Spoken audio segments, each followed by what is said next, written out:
Oh man, I'm such a loser. I live in my parents' basement and I have nothing going for me. Well, my Piranha Plant is pretty nasty, and Smash is pretty freaking fun, so why don't I put all I got into this game? Several months later. Booyah! Just got second beating my local Luigi. It's only up from here. 6 months later. I'm gonna kill myself. I've been in the Smash scene for a long time, and I have seen the same thing happen to many of my good pals and local goers, where they're super dedicated to the Smash grind, but are consequently extremely hard on themselves and have way too much pressure to succeed. I'd like to explain both sides of the spectrum so you guys understand my viewpoint better. One side is to work your ass off. Every second not going into the game is time wasted, and the only way to achieve your dreams is to work harder than everyone around you. The other side is that things take more effort the more you don't want to do them, and that your passion for something is integral to making sure you like doing that thing. If you force yourself to play Smash too much, in a supposed correct way, more than the way you want to play it, it won't be fun enough to continue pursuing due to the friction you're causing for yourself.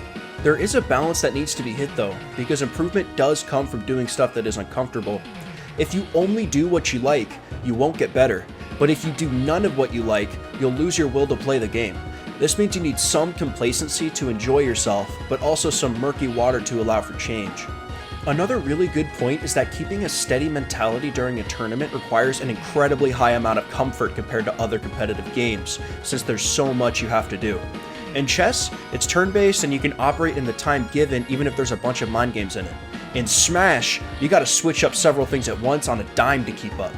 Do you really think someone who hates the game can keep up with someone enjoying every second of it? The guy who loves the game feels every little thing that they're doing and is zoned into every detail, which gives them the ability to branch out and do even more than their base game plans allow. The guy who hates the game can barely do what he knows he's supposed to, because that's how he thinks of it. He's supposed to do it. Another point is the pressure you put on yourself. You have to ask yourself what the cost of losing is. If Smash is the only thing you're doing with your life, the cost of losing is pretty damn high. If you fail or get stuck in your progress, which happens to everybody, it'll destroy you. This will sit in the back of your brain during every bracket match you play, and it'll stress you out and make it impossible to play in any sort of comfort zone. You'll be rigid and linear, which Smash will kill you for. You can maybe get away with that in a cringe MOBA where every decision is flowcharted and by the books, but Smash is anything but that. You need to have other things going on in your life that feel of equal proportion to Smash, which will allow you to be defined by yourself and not Smash. I love Smash, I forever will, but it's a job, right? It's my job. And when something becomes your job, or when your favorite hobby becomes your job, you have to have other hobbies to just, enjoy more. Obviously, I'll forever love Smash, right? But it's also good to have different things to mix it up, right? And you know what? Yeah. That sucks. I just want to try something different, you know what I mean? A lot of people don't like this idea because they think making Smash smaller on their plate makes the dream less attainable, which is true in some regards. That's why you need to strike a balance of making Smash a smaller part of who you are for mental sake, but still putting in the time to progress.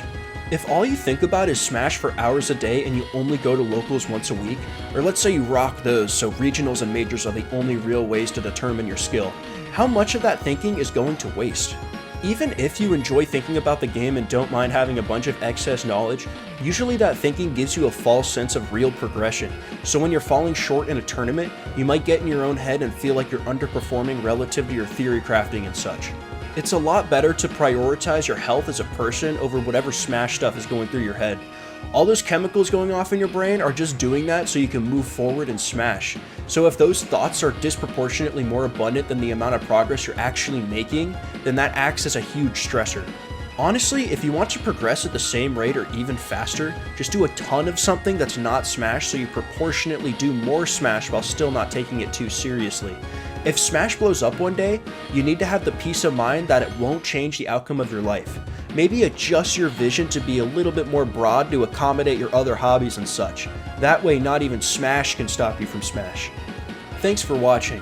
Leave a comment and I'll be sure to give it a big ol' smooch.